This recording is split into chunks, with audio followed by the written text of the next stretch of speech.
شیعہ نام کو کافر کہنا یہ اچھی بات نہیں ہے، کیونکہ پہلے تو کافی سارے لوگ اس طرح کے گزرے ہیں جن کو لوگ شیعہ کہتے تھے کہ وہ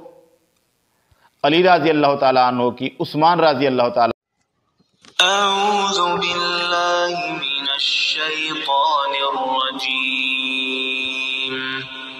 بسم اللہ الرحمن الرحیم۔ ایک بھائی نے لکھا کہ شیعہ کل بھی کافر تھا، شیعہ آج بھی کافر ہے۔ پہلے میں اتنی معلومات جب نہیں رکھتا تھا شیعہ کے بارے میں تو اور بات تھی، جب معلومات حاصل کی پاکستان کے شیعہ اور ایران کے شیعہ، اثنا عشری شیعہ، تو پتہ چلا کہ ان اثنا عشری شیعہ کے اندر اسلام نام کی کوئی چیز نہیں ہے۔ زیدی شیعہ کے بارے میں پتہ چلا کہ وہ ان کی طرح نہیں ہیں، وہ مسلمانوں کے مکتبہ فکر جو اہل سنت کہلاتا ہے اس کے ساتھ ملتے جلتے ہیں، یعنی وہ ان کی طرح غلط عقائد نہیں رکھتے۔ ہاں کچھ لوگ ان میں بھی پٹڑی سے پھر جاتے ہیں، انہی کی طرح ہو جاتے ہیں، لیکن زیدی شیعہ کے بارے میں کہا جاتا ہے کہ وہ ان کی طرح نہیں ہیں۔ تو جب میں نے پاکستان اور ایران کے اثنا عشری شیعہ کے عقائد پڑھے اور ان کے اندر شرک، امامت، صحابہ کو برا بھلا کہنا، تکفیر کے فتوے صحابہ پر، مجھے یہی پتہ چلا کہ یہ جو اثنا عشری شیعہ ہیں یہ امامت بھی مانتے ہیں، علی رضی اللہ تعالیٰ عنہ اور ان کی اولاد میں سے مخصوص لوگوں کو امام مانتے ہیں، ان کی عصمت کے قائل ہیں، اور صحابہ کو غلط کہتے ہیں، اور باقی سارے دنیا جہاں کے گندے عقائد ان کے اندر ہیں، جیسے بندہ کوئی نہیں کہہ سکتا کہ ان کا اسلام کے ساتھ واسطہ ہے۔ لیکن ابھی حال ہی میں کچھ معلومات آئیں کہ عراق کے اندر توحیدی شیعہ ہیں، اور پھر عراق اور لبنان کے اندر بھی لوگ اسلام کی طرف، توحید کی طرف راغب ہو رہے ہیں، قرآنی تعلیمات پر عمل کرنے کی کوشش کر رہے ہیں۔ یہ نہیں ہو سکتا کہ سارے کے سارے لوگ پورے مکمل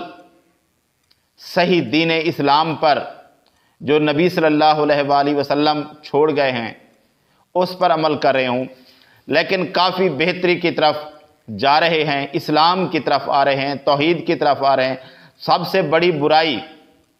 جو شیعہ کے اندر ہے وہ شرک اور امامت ہے نا، اس سے اگر لوگ پیچھے ہٹ رہے ہیں تو وہ کافی بہتر ہیں۔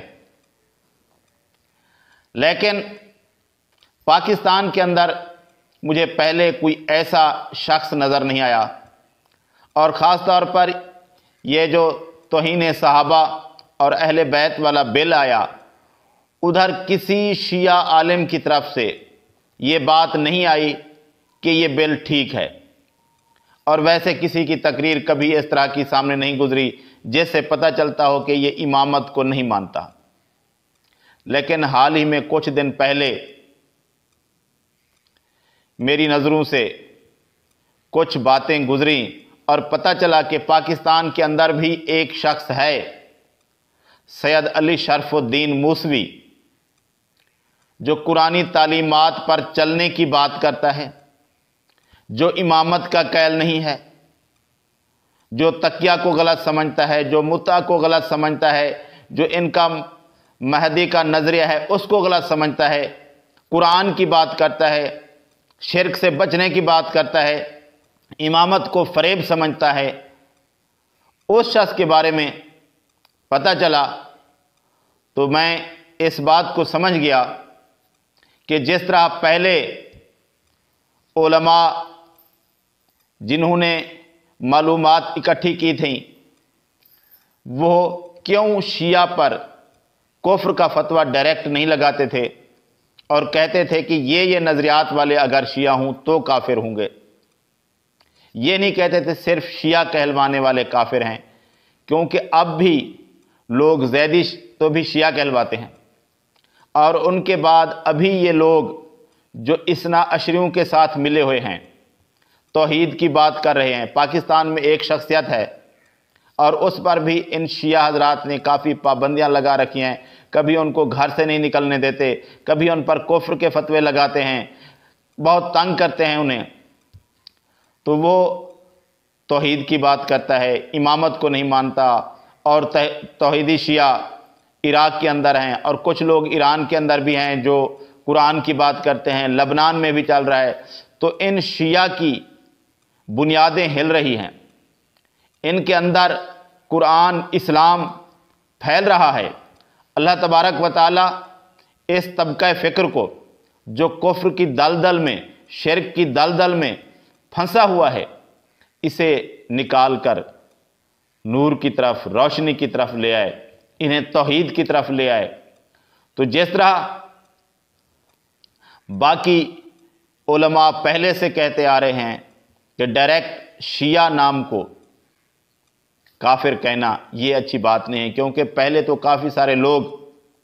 اس طرح کے گزرے ہیں جن کو لوگ شیعہ کہتے تھے کہ وہ علی رضی اللہ تعالیٰ عنہ کی عثمان رضی اللہ تعالیٰ عنہ پر فضیلت کے قائل تھے. اہل سنت کا یہ عقیدہ نہیں ہے، لیکن ان کے اندر صرف یہی ایک غلط بات ہوتی تھی. باقی وہ صحابہ کو بہتر سمجھتے تھے، اچھا سمجھتے تھے. ابو بکر اور عمر رضی اللہ تعالیٰ عنہ کو علی رضی اللہ تعالیٰ عنہ سے افضل سمجھتے تھے. باقی سارے اسلامی عقائد رکھتے تھے، وہ بھی شیعہ کہلواتے تھے. تو ان کی وجہ سے اور ابھی جو لوگ ہمیں نظر آ رہے ہیں یہ بھی صحابہ کو برا بھلا نہیں کہتے، امامت کے قائل نہیں ہیں، توحید کے قائل ہیں. ہاں کچھ کمیاں کوتاہیاں رہتی ہیں جن کی وجہ سے کسی شخص کو فاسق کہا جا سکتا ہے، غلط عقائد کا کہا جا سکتا ہے، بدعت میں مبتلا کہا جا سکتا ہے. تو وہ تو باقی لوگوں میں بھی ہوتی رہتی ہیں. لیکن کفر شرک کا فتویٰ اگر ان کے اندر نہیں پایا جاتا، کفر وہ ہے جن چیزوں سے بندہ اسلام کے اندر داخل ہوتا ہے، اگر ان کا انکار کرے تو پھر کفر میں مبتلا ہوگا. اگر اللہ کے ساتھ کسی کو شریک کرے تو پھر شرک میں مبتلا ہوگا. اور جب اس طرح کی باتیں نہ ہوں، توحید کا قائل ہو، قرآن کو ماننے والا ہو، اور ان کی ولایت فقیہی امامت کا قائل نہ ہو، متا کا قائل نہ ہو، ان کے مہدی کا جو یہ انتظار کر رہے ہیں کہ چھپا ہوا ہے اس کا قائل نہ ہو، تو اس بندے کو کافر قرار دینے میں بہت مشکل بات ہے کہ اس کے اندر کفر کی کوئی بات پائی بھی نہ جاتی ہے اور پھر اس کو کافر قرار دے دیں. تو یہ بات غلط ہے. اور پاکستان میں یہ واحد شخصیت ہے جو کہ تکالیف میں زندگی گزار رہی ہے، سید علی شرف الدین موسوی. تو وہ بھی یہ بات نہیں ہے کہ اس کی ساری باتیں ٹھیک ہیں، لیکن جو مین عقائد ہیں شیعہ کے برے ان سے وہ انکار کرتا ہے. تو اس طرح بھی شیعہ کے اندر اس طرح کا بندہ پیدا ہونا یہ بہت بڑی بات ہے.